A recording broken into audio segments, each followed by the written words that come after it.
Conta pra mim aqui como é que você entrou na publicidade, que você botou uma das coisas que você botou aqui, pô, queria contar isso. Cara, é uma história bem engraçada que eu tenho, que...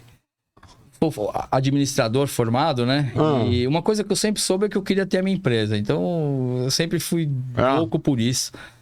Mas, assim, um pouco do que você leu do seu livro no início, que eu tava prestando atenção, e veio todo o flash do negócio. De falar, impressionante, cara, né? de você pensar, ter coragem, agir. E eu sou muito disso. Então, é bom que até meus sócios me dão uma segurada, porque eu sou muito impulsivo. Eu sou de, cara, tive ideia, vamos embora, vamos botar esse negócio no ar e vamos rodar. Mas, assim, eu trabalhava no mercado de eventos. Então, a gente fazia muito evento, e evento grande. Eu tive grandes amigos que logo de cara despontaram com empresas grandes, com grandes contas, e já tinham um tamanho de porte grande. E eu tinha sempre venda, né? A gente sempre é vendedor. Você perguntar o que a gente faz da vida, eu sou vendedor, cara. É vendedor nato. Porque ou você tá vendendo a sua empresa, ou você tá vendendo a sua imagem, ou você sempre tá vendendo. E eu sempre tive muito contato com clientes e tal. Então, eu era muito do mundo dos eventos, né? E o mundo dos eventos já tinha um porte agência, claro. E a gente era muito considerado evento, marketing. Para muita gente, era isso. E eu tive um amigo que eu conheci, que o pai dele era diretor jurídico do Grupo Avaí. Não sei se você vai lembrar do Grupo Avaí em São Paulo, porque era mais focado em São Paulo, mas era uma rede de cinemas. Antigamente, quem dominava os cinemas eram a Rede Avaí, o Play Art, o Sandy da Paris Filmes e o Severiano Ribeiro, que hoje virou Kinoplex, que era aqui no Rio, ele era muito forte. Então tinha outros players, mas tinham esses 4 players que dominavam o cinema. E o cara, fui convidado para ir num churrasco e comecei a tomar umas aqui, tomar outras lá. E aí o doutor Salomão, lembro até hoje, o doutor Salomão, ele me chamou de canto e falou: pô, cara, você é novo, tal... Você é do marketing, de publicidade? Eu falei, como a gente era de evento, eu falei, cara, sou do marketing. Ele falou, cara, deixa eu contar uma coisa pra você.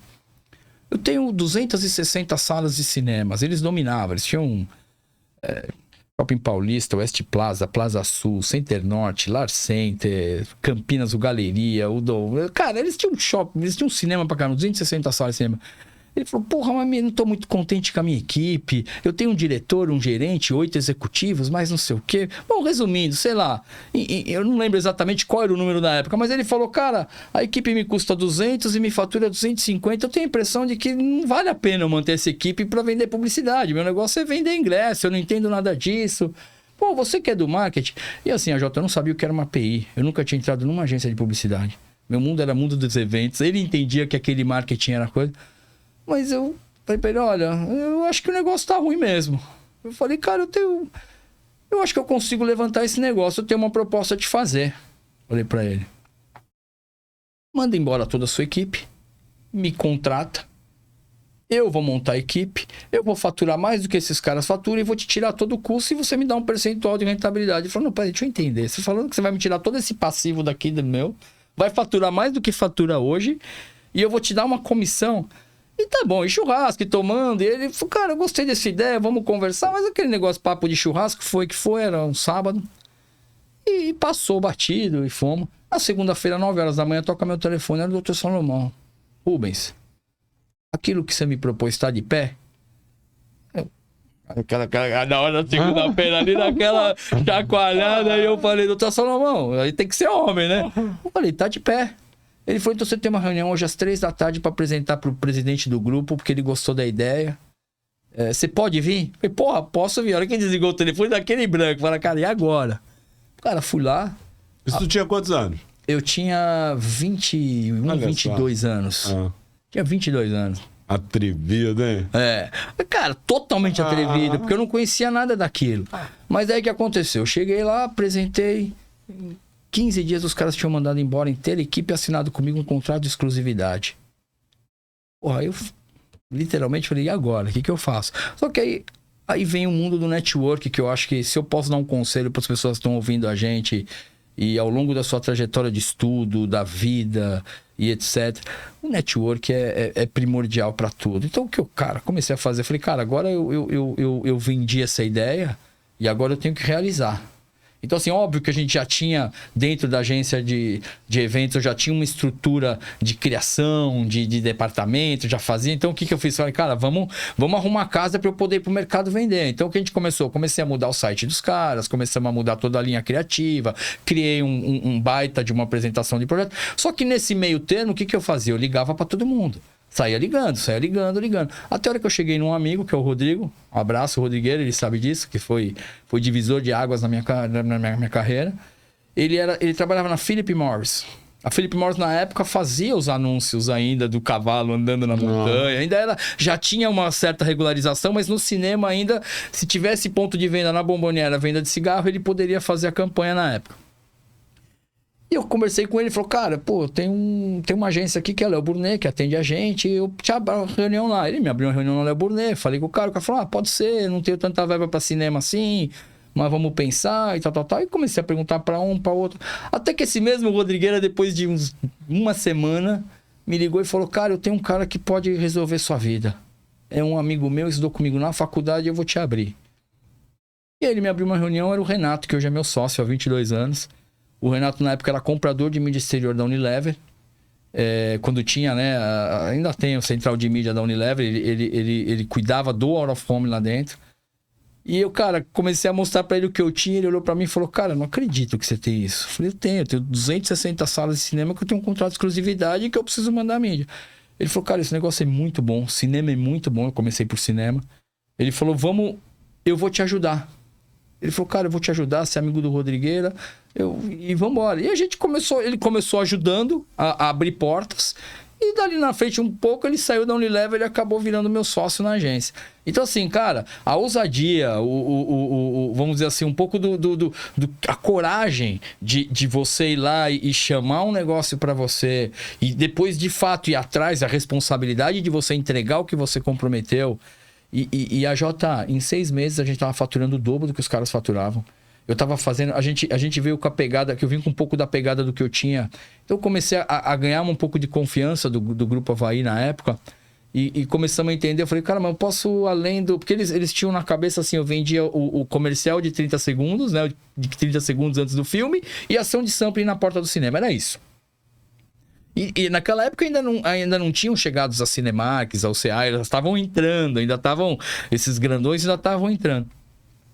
Comecei a falar, posso botar capa de cadeira? Pode.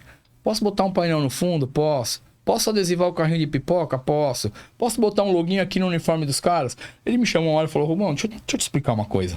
Você trazendo dinheiro pra dentro, meu amigo. Pode fazer o que quiser. Pode fazer o que você quiser. A gente começou a fazer o cinema personalizado. O que era o cinema personalizado? Era você realmente envelopar o cinema, a sala de cinema, de uma maneira absurda. Eu lembro que o primeiro que comprou da gente, acho que foi o Arara, na época da Liu Lara. Eles tinham um lançamento de um suco... Serginho Arara? O lançamento de um suco chamado Shrubbles, que era um suco do grupo Skin Cariol. E que ninguém tomava esse suco, cara. A gente tinha um trabalho do caramba. Duro, né? Mas assim, cara, ele Eu tenho um serviço pra você. Pega aquela bigode e leva pra lá. Mas a ideia do lançamento da campanha deles era incrível, de bolha, de não sei o quê. Cara, a gente transformou um cinema do Lar Center, que era o que eles queriam. Um cinema do Lar Center de Shrubbles. A campanha que era pra durar 1 mês, ficou 6 meses. Aí depois veio o Flávio Franco na Loewe e comprou. A gente fez o lançamento do primeiro Omo Mais Comfort. Cara, até sofá de número demais, que era a campanha do Omo Mais Comfort, eu fiz painel gigante. Aí, cara, montei um cinema em Campos de Jordão da Vivo. Na temporada de julho, pegamos o Hotel Senac, que é um hotel AAA de coisa. Eu fiz um cinema com tudo luz neon pra Vivo, pra 1 mês. Então, cara, o que a gente começou? A gente começou a se diferenciar nesse mercado e usar um pouco do que eu conhecia E aí, cara, fortemente a gente foi crescendo dentro dos cinemas. Aí, obviamente, depois veio o Cinemark, o CA, e atropelaram esses players. E aí foi por isso que eu comecei a ir para shopping, porque as pessoas de shopping estavam vendo o trabalho que eu estava fazendo no cinema. E isso eu devo também a Gabriela Bongart, que é a dona do Shopping Center Norte, e que uma grande amiga de muitos anos, e que um dia me puxou e falou: pô, por que você não faz isso que você faz, um cinema no shopping? Só que não faziam isso, né? Faziam muito... Tinha ali um totemzinho ou outro de tela, tal, mas ninguém fazia megas painéis. E o Center Norte foi o primeiro shopping que me abriu a porta para eu fazer comunicação em shopping, aí a gente ficou voltado. E foi também o primeiro shopping que me abriu de eu comprar, de eu transformar todo o inventário dela em LED. Foi a primeira, outra grande loucura que eu fiz na minha vida. E todos os grandes players chamavam a gente de louco. Mas que eu investi um caminhão de dinheiro em LED, fui pra China, fiquei 40 dias, fui nas Canton Fair, passei em todos os caras. Cara, eu fui entender desse negócio. E aí, cara, a gente montou... Quando a gente colocou os grandes formatos dentro, eu tinha painel dentro do Center Norte, eu lembro até hoje, são 10,98 por 1,98. Então era um painel no corredor gigante. E os caras falavam, cara, é louco, esse investimento não fecha. Hoje tá todo mundo indo para esse lado. E o louco vendeu essa empresa depois de 4, 5 anos. Então, assim, vai um pouco da ousadia... E de falar, vamos encarar, então eu vou entrar nisso, eu vou pra China, eu vou... Porque, às vezes precisa um pouco disso, sabe? Um pouco do... pessoal que tá ouvindo a gente em casa. E isso transformou muito a minha vida, de eu meter as caras e ir embora. E não é sair atropelado fazendo loucura Não, cara, eu fui estudar. E quando eu fui pra China, eu vi que era tudo LED lá. Eu falei, cara, vai chegar o LED aqui no Brasil de uma maneira absurda. E se o LED hoje é caro, você imagina o quanto que era lá quando eu comecei esse negócio, cara. Era 1 metro quadrado, era absurdo. Então, assim, óbvio que eu fui atrás, eu estudei, eu entendi, eu tive pessoas que acreditaram em mim. Mas eu tive a ousadia de me propor a fazer, acontecer, e isso foi o que mudou a minha vida e foi o que me trouxe para a publicidade.